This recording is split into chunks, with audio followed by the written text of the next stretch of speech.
ചെങ്ങന്നൂർ മുളക്കുഴയിൽ കാട്ടുപന്നികളുടെ ആക്രമണത്തിൽ കർഷകർക്ക് ലക്ഷങ്ങളുടെ നഷ്ടം എന്നാണ് ആ വാർത്ത. ഗോപിനാഥൻ എന്ന കർഷകന് മാത്രമുണ്ട്. എത്രയാണെന്നറിയോ? 2 ലക്ഷം രൂപയുടെ കൃഷിനാശം. കാട്ടുപന്നികളാണ്, ഓർക്കണം. അപ്പോൾ അങ്ങനെ വന്യമൃഗശല്യം രൂക്ഷമാകുന്ന പ്രദേശങ്ങളിൽ ഒന്നാണ് ഈ ചെങ്ങന്നൂരിലെ മുളക്കുഴ എന്നാണ് റിപ്പോർട്ട്.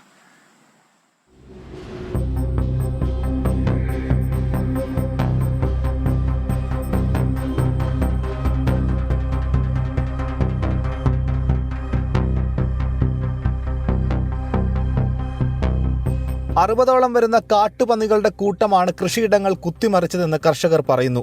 കമ്പിവേലിയുണ്ടായിട്ടും രക്ഷയുണ്ടായില്ല.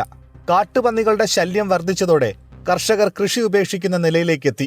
സന്ധ്യ കഴിയുന്നതോടെ ഇവ കൂട്ടമായി വരുന്നതിനാൽ ആളുകൾ പുറത്തിറങ്ങാനും മടിക്കുകയാണ്. പാട്ടത്തിനെടുത്ത ഭൂമിയിലെ കൃഷി നശിപ്പിക്കുന്നത് കർഷകരെ കണ്ണീരിലാഴ്ത്തുകയാണ്. ഈ കൃഷി കൊണ്ടാണ് ജീവിച്ചു പോകുന്നത്. ഈ കൃഷി ചെയ്യാൻ വേണ്ടി ഞങ്ങൾ ഒത്തിരി കടമെടുത്ത് ലോണും എടുത്തിട്ടുണ്ട്. കടങ്ങളും ഉണ്ട്.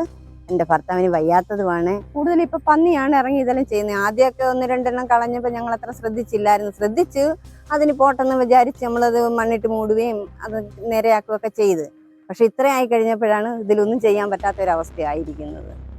പലരും കൃഷി ഇറക്കിയത് കടം വാങ്ങിയാണ്.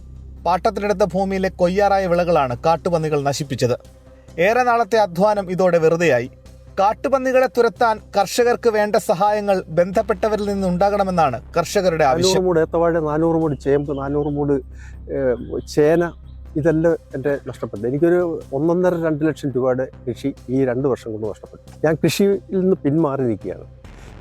ഇന്നലെ രാത്രി ഈ കപ്പയ്ക്കകത്ത് പന്നി ഇറങ്ങി. അത് കണ്ടുകൊണ്ട് ഇന്ന് രാവിലെ വന്ന് ഇവരെ 2 പേരെ നിർത്തിയാൽ വേലി കെട്ടിക്കൊണ്ടിരിക്കുക. 2 ഏക്കറിൽ കുലയ്ക്കാറായ ഏത്തവാഴകളാണ് കാട്ടുപന്നികളുടെ ആക്രമണത്തിൽ നഷ്ടമായത്. പല വാഴയുടെയും തണ്ടിലെ വെള്ളം കടിച്ചു കുടിച്ച് ചണ്ടിയാക്കി. എന്താണ് പരിഹാരമെന്ന് കൃഷിഭവനിൽ ചോദിച്ചിട്ടും മറുപടിയില്ലെന്ന് കർഷകർ പറയുന്നു. സ്വന്തം കയ്യിൽ നിന്നും കാശ് മുടക്കി നിർമ്മിച്ച കമ്പിവേലി പോലും കാട്ടുപന്നികൾ നശിപ്പിച്ചു. 24 ആലപ്പുഴ.